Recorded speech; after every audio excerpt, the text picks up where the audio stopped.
seperti yang kita ketahui bahwa UMKM ini sangat banyak kontribusinya untuk perekonomian negara seluruh Indonesia. Contohnya seperti ini, kalau UMKM berkembang otomatis banyak. Halo sahabat UMKM dimanapun kalian berada, jumpa lagi di sesi Ngopi Yuk. Dan luar biasa banget, hari ini kita kedatangan tamu yang sangat millennials. Dan akhirnya Mimin merasa sangat muda. Halo Kak Ulul. Halo, Ya. selamat pagi Mbak. Ya, aku gak mau nanyain kabar karena tadi Ulul sebenarnya udah nanyain kabar saya. Jadi kita sudah bersapa-sapa juga. Kenalin dong, Ulul dari mana sih? Oke, terima kasih Mbak waktunya. Ya. Oke. Juju. Oke, Mbak. Enggak pakai Mbak, kita seumuran ya. Oke, jadi perkenalkan, nama saya Rahmat Fazlul Ajmi. Jadi teman-teman bisa panggil saya Ulul. Saya dari Genbi NTB gitu. Wah, Genbi ya. Berarti Iya. Generasi BI. Bukan Pak. Jadi Genbi itu adalah singkatan dari Generasi Baru Indonesia. Oh, generasi baru Indonesia. Oke, mohon maaf. Ya, boleh dijelasin nggak sih Genbi ini kenapa ada? Jadi Genbi itu adalah salah satu ikhtiar dari Bank Indonesia itu sebagai memperdayakan meningkatkan kualitas SDM dari masyarakat, ya tentunya masyarakat Indonesia gitu kan. Jadi Bank Indonesia itu setiap daerah tuh pasti ada KPW-nya, kantor perwakilan wilayahnya ya. Salah satu di bank yaitu di NTB juga ada gitu kan. KPW BI NTB kayak gitu. Jadi ini merupakan ikhtiar bagaimana cara Bank Indonesia itu membangun SDM yang ada di NTB. Salah satunya dengan menunjang beasiswa agar diberikan kemudahan dalam masyarakatnya itu dalam menuntut ilmu. Jadi tidak ada lagi kendala tentang nggak ada biaya untuk sekolah kayak gitu, kuliah kayak gitu ya. Sekarang udah Bank Indonesia yang memfasilitasi kayak gitu. Itu sih latar belakang dari Genbi itu sendiri. Berarti yang diberikan beasiswa ini ke mahasiswa-mahasiswa yang ada di NTB atau dari universitas tertentu? Jadi yang mendapatkan beasiswa Genbi ini adalah tentunya universitas yang bekerja sama dengan Bank Indonesia. Kalau di NTB ini sekarang sudah ada 7 universitas. Yang pertama ada Universitas Mataram, ada UIN Mataram, ada Universitas Samawa di Sumbawa, ada Universitas Hamzan Wadi di Lombok Timur, ada Universitas Kamarul Huda Badarudin di Bagu, dan yang ke-6 ada Universitas Pendidikan Mandalika. Yang terakhir tuh ada Universitas Bumi Gora. Oke, banyak juga ya. Ada 7 lah. Oke, ada 7. Dan itu menurut aku progres yang luar biasa sih, karena kan kita nggak tahu nih bibit-bibit unggulnya ada di universitas yang mana. Kalau Ulul, kalau dari programnya sendiri nih, kayak gimana sih Genbi? Kan kalian mahasiswa nih. Gimana sih cara kalian bergerak di masyarakat? Karena kan ini fokusnya di masyarakat kan, sosial juga. Boleh dijelasin dikit nggak? Jadi kan di NTB ini ada 7 komisariat tuh. Di Genbi NTB itu ada 7 komisariat. Nah, masing-masing komisariat itu memiliki ciri khas. Tentunya ciri khasnya itu berdasarkan dari background universitasnya. Contohnya misalnya kayak di Universitas Kamarul Hudi, Unikba lah singkatannya, itu backgroundnya itu kesehatan. Jadi programnya itu lebih ke gimana sih caranya mereka itu menjaga kesehatan dari masyarakat gitu, kayak gitu. Nah, sedangkan kalau di Unhas dia itu lebih ke sosialnya. Bagaimana caranya dia. Kadang kita juga punya program kerja yang dimana kita penerima beasiswa, tapi kita ngasih beasiswa lagi ke mahasiswa mahasiswa kita. Jadi seperti program bantuan biaya akademik gitu, yang seperti yang sering banget diadain oleh teman-teman Universitas Hamzan Wadi. Itu sih Mbak. Iya, yang buat saya penasaran nih, kan Ulul ini sebagai Korwil ya, berarti yang mengurus semua komisariat yang lain. Benar-benar. Apa sih tantangan terbesarnya Ulul ketika melakukan mungkin komunikasi atau misalnya mau mengadakan program kerja kayak gitu? Mungkin yang menjadi tantangan kita yaitu memang koordinasi dan komunikasi. Kalau mungkin yang komunikasinya yang secara intens mungkin yang teman-teman yang ada di Pulau Lombok. Nah, mungkin saya terkendala mungkin dengan teman-teman yang ada di luar Lombok seperti Sumbawa gitu kan, mungkin hanya bisa komunikasi secara intens melalui sosial media kayak gitu kan. Karena kalau keseringan ke Sumbawa juga kan nggak mungkin, karena saya juga punya tanggung jawab pendidikan di sini kayak gitu, seperti saya kuliah, PKL dan lain-lain seperti itu. Itu sih kendala-kendala yang saya hadapi gitu. Iya, tapi berarti melihat ini ada sekitar berapa sih berarti anak yang menerima, mahasiswa yang menerima nih untuk masuk ke Genbi kayaknya ya. Beasiswa, mendapatkan beasiswa ya. Jadi di Genbi itu sendiri masing-masing universitas itu dijatakan 50 orang. 50 orang ya, 50 orang. Jadi 50 dikali 7 ya 350 lah sekarang. Oke, berarti sekitar 350 orang yang ulul bantu manage organizing semuanya. Iya, benar. Oh, jadi di Genbi itu memang secara yang awalnya di kepengurusan awal itu 350. Tapi kan ada juga teman-teman Genbi yang wisuda sebetulnya. Kalau udah wisuda otomatis beasiswanya diberhentikan dan digantikan oleh teman-teman baru yang masih semester masih sedang menempuh pendidikan. Berarti tetap stabil walaupun orang-orangnya berbeda gitu. Iya. Jadi yang udah wisuda bukan berarti udah selesai dari Genbi. Tapi tetap bisa mengabdi di Genbi. Tetap bisa mengabdi di Genbi, hanya saja beasiswanya yang dicabut, yang di stop gitu. Ini yang aku penasaran. Ini yang aku penasaran sama Genbi sebetulnya, karena kan kita pernah juga berkolaborasi bersama di desa gitu. Sebetulnya apa sih yang jadi goals dari Genbi ini ketika membuat kegiatan? Mungkin yang ingin dicapai gitu. Mungkin saya menjelaskan sedikit dulu tentang Genbi itu fungsinya apa sih? Iya, boleh. Jadi kita Genbi itu sebagai promliner. Promlinernya siapa? Yaitu Bank Indonesia. Jadi kita tangan kanannya Bank Indonesia dalam menyampaikan kebijakan Bank Indonesia. Yang kedua, kita itu disiapkan menjadi future leader, pemimpin masa depan. Yang kedua, kita tuh sebagai agent of change, memberi perubahan gitu untuk masyarakat. Yang terakhir, kita diwajibkan menjadi role model untuk sesama milenial, yaitu sesama pemuda. Kita harus menjadi contoh terbaik yang diikuti oleh banyak kaum milenial. Jadi secara nggak langsung sebetulnya penerima beasiswa Genbi ini sebagai artisnya gitu. Bank Indonesia. Jadi makanya itu sebagai seorang future leader atau pemimpin masa depan tentunya harus belajar dari sejak dini untuk menyelesaikan permasalahan atau fenomena yang ada di masyarakat gitu kan. Kalau bukan sekarang seperti yang kita tahu bahwa pemimpin itu tidak ada yang instan. Mereka harus belajar dari sejak dini. Nah, inilah wadah kita untuk sama-sama belajar bagaimana cara menyelesaikan fenomena-fenomena yang ada di masyarakat kita. Oke.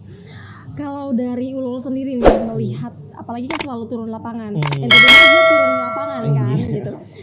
Saya pengen tanya nih, kesulitan apa sih yang ditemuin ketika misalnya turun ke lapangan harus bertemu dengan orang, kepala desa dan lain sebagainya. Karena kan kalian masih mahasiswa dan umurnya masih remaja sebetulnya kan. Jadi kalau masalah kesusahan itu kalau sama kayak pejabat petinggi kayak Pak Kades apa itu welcome aja sih, nggak apa-apa. Tapi menghadap ke masyarakat bawahnya itu ya benar. Misalnya seandainya kita berniat kayak digitalisasi UMKM-nya gitu kan. Sekarang Profile Hero gitu kan, apalagi udah mau naik ya sekali jadi 5 gitu kan. Jadi kita itu kendalanya itu seperti itu, banyaknya misalnya seperti kita mengupgrade nih sistem pembayaran dari UMKM kita gitu yang masih masyarakat terpelosok lah gitu bahasanya. Mereka itu seperti takut gitu loh mau di-upgrade, seperti kan misalnya apa nih gitu. Kita mau buat nih, mau ajak mereka nih gini loh, sekarang di BI itu ada produk unggulan kayak KRIS, kayak Quick Response Indonesian Standard gitu kan. Kita dan di sana tentunya pembuatan itu tentunya ada administrasi. Contohnya seperti pengumpulan KTP, foto dagangannya seperti itu. Nah, yang menjadi susahnya kita itu adalah mengajak mereka gitu untuk percaya gitu, karena mereka nggak ngelihat secara langsung bentuk uang tuh kayak gimana kayak gitu. Itu yang menjadi kesusahan kita. Apalagi saya sempat gimana nih caranya. Pernah kelahi nggak sih sama orang-orang di desa? Kalau kelahi sih nggak pernah, tapi adu mulut mungkin. Iya, mungkin karena kita juga kan niatnya baik, jadi harus menjelaskan dengan baik gitu. Nggak mungkin beliaunya keras, kita yang keras, nggak mungkin kan, nggak mungkin. Jadi harus baik-baik kayak gitu. Jadi yang sangat kesusahannya itu ketika kita meminta misalnya kayak dokumen rahasia mereka seperti KTP kayak gitu, mereka takut karena riskan juga ya. Karena ini juga kan lagi boomingnya penipuan tentang pinjaman online. Dikira kita pegawai yang sedang lagi melancarkan aksinya buat menipu masyarakat. Sebenarnya bagus waspada kayak gitu. Tapi mungkin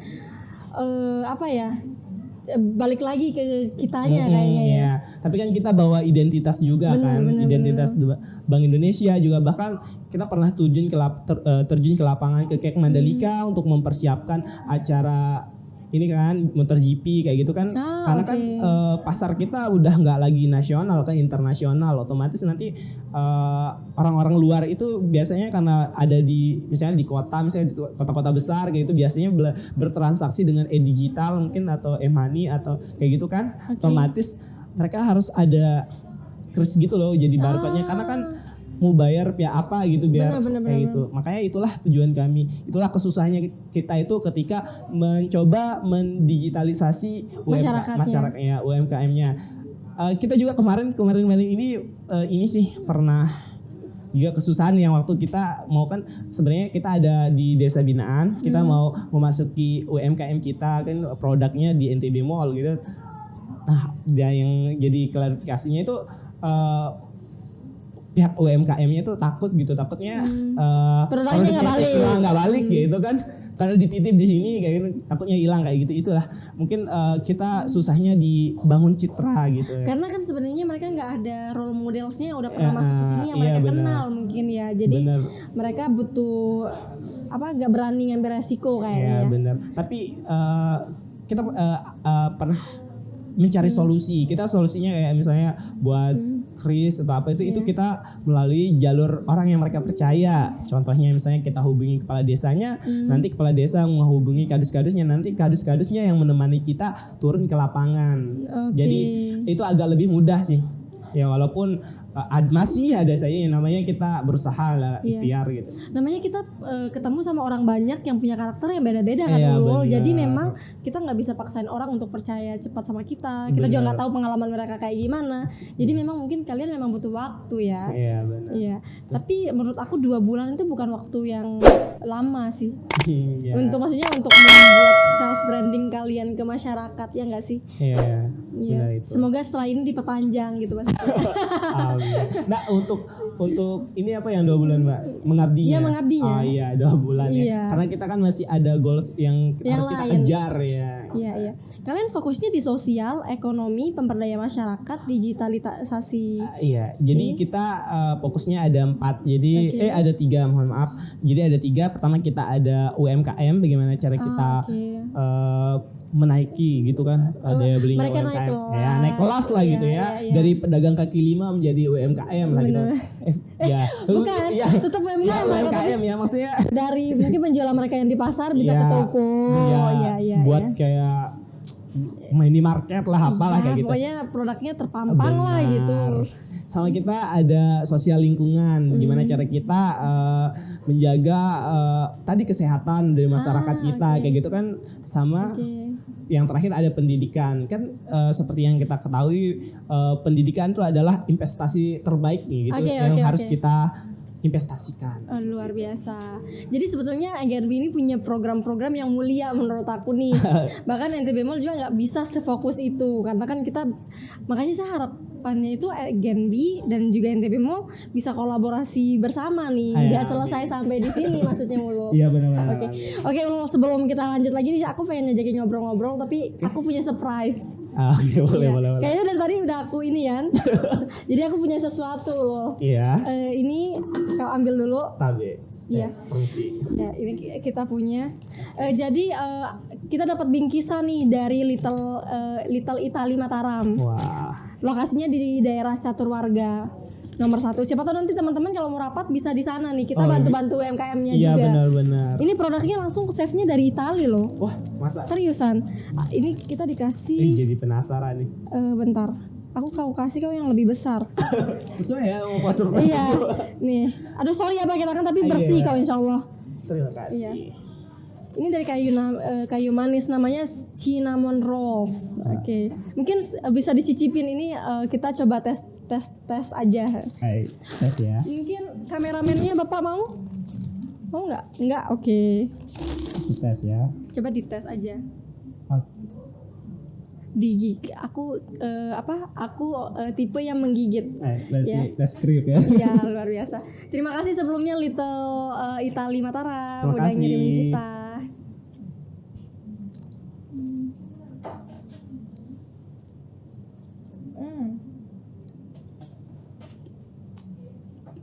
Enak sih menurutku. Ya manisnya juga dapat. Iya. Ini dari kayu manis loh dan harganya cuma 10 ribuan. 10.000. Iya. Jadi murah-murah kok di situ. Es jeruknya kayaknya cuma 7 ribuan gitu. Wih, Dan tempatnya bagus. bagus juga ya. Iya. Instagramable. Kapan lagi dapat ngerasain makanan dari luar, chefnya orang luar, tapi harganya mahasiswa. Mahasiswa ya, kantong mahasiswa banget.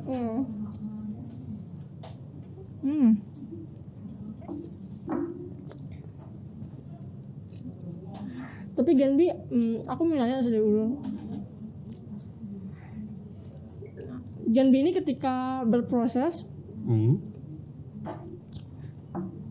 tantangan terbesar yang ditemui apa sih? Mungkin karena pandemi ini ya, mungkinnya kita nggak Ya nggak apa-apa, aku juga tadi gitu kan. takut ini Jeruk gitu. iya nanti.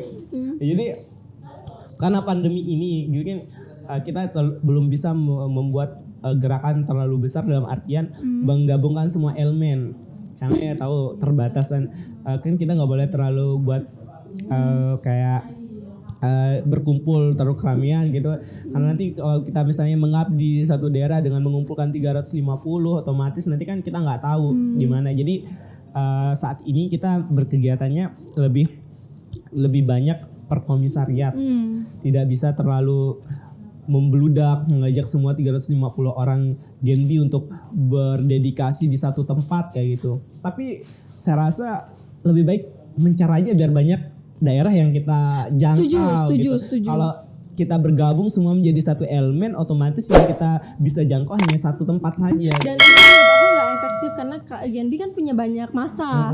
Jadi sayang banget kalau semuanya ngumpul jadi satu. Iya benar-benar. Dan menurut aku mereka juga tidak akan berkembang. Maksud aku anak-anak Genbi nggak bakal berkembang juga kalau karena pasti cuma beberapa orang aja yang akan terlibat. Karena memang gitu ya.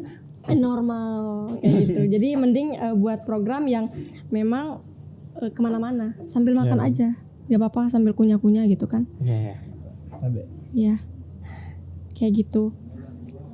Kira-kira kalau menurut Ulul sendiri seberapa potensinya sih masyarakat NTB ini untuk naik kelas? Sangat berpotensi, apalagi di NTB ini banyak banget UMKM. Oh iya. Jadi mungkin hanya perlu yang menjadi keresahan para UMKM sekarang ini sih biasanya strategi marketing mereka gitu. Mereka masih sulit gitu memasarkan produknya. UMKM kita ini banyak banget gitu. Jadi perlulah kita buat menyongsong seperti kayak adanya NTB Mall ini sangat membantu banget UMKM kita. Seperti yang kita ketahui bahwa UMKM ini sangat banyak kontribusinya untuk perekonomian negara serta Indonesia. Contohnya seperti ini, kalau UMKM berkembang otomatis akan banyak yang diserap ke tenaga kerja gitu kan. Otomatis itu mengurangi pengangguran lagi, mengurangi pekerjaan dari pemerintah sendiri. Seperti itu. Dan menurut aku itu menjadi salah satu pemecah masalah yang ada di NTB sebetulnya. NTB, ya benar. Kurangnya lowongan pekerjaan kan. Ataupun ada tapi tidak sesuai dengan kualifikasi mereka. Benar, banyak yang tidak sesuai lah, misalnya jurusan pendidikan contohnya berada di kerja yang karena dipaksa oleh keadaan lah gitu bahasanya. Jadi seperti itu. Kayak potensi di kita ini harus yang benar, kita harus meningkatkan gimana UMKM kita gitu dari kecil ke mungkin lebih tinggi lagi, seperti sampai dia mungkin sampai bisa membuat sebuah minimarket atau kayak seperti ini kan, ini enak sekali gitu ya. Berapa tenaga kerja yang bakal diresap gitu.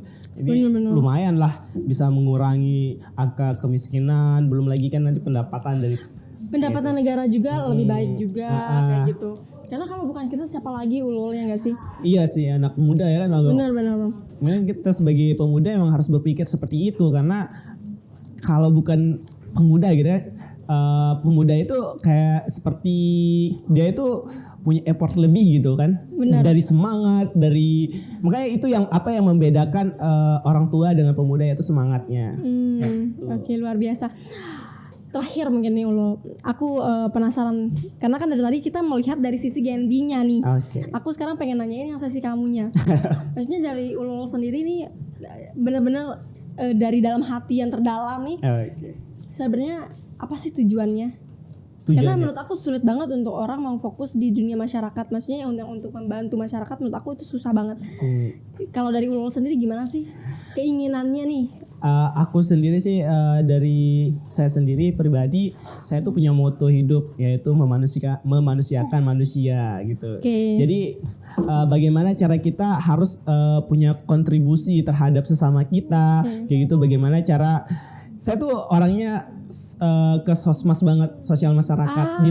Di mana-mana aku ikut organisasi, saya tuh selalu bergabung di bidang sosial masyarakatnya. Berarti gitu. rasa empati yang tinggi. Iya benar. Cepet nangis nggak? Enggak. Tapi kalau mau nangis itu mungkin dibawa nama orang tua lah. Tapi kalau masalah dalam keadaan itu enggak, kita harus kuat. Kayak gitu. Profesional ya. Jadi itu. Ya luar biasa sebetulnya. Mungkin ini bisa jadi bisa nggak sih misalnya kalau masyarakat yang pengen dibina oleh Genbi, mereka mengajukan diri desanya atau harus dari Genbi sendiri yang memilih atau dari Bank Indonesia? Jadi beda ya binaannya Bank Indonesia dengan binaan Genbi gitu.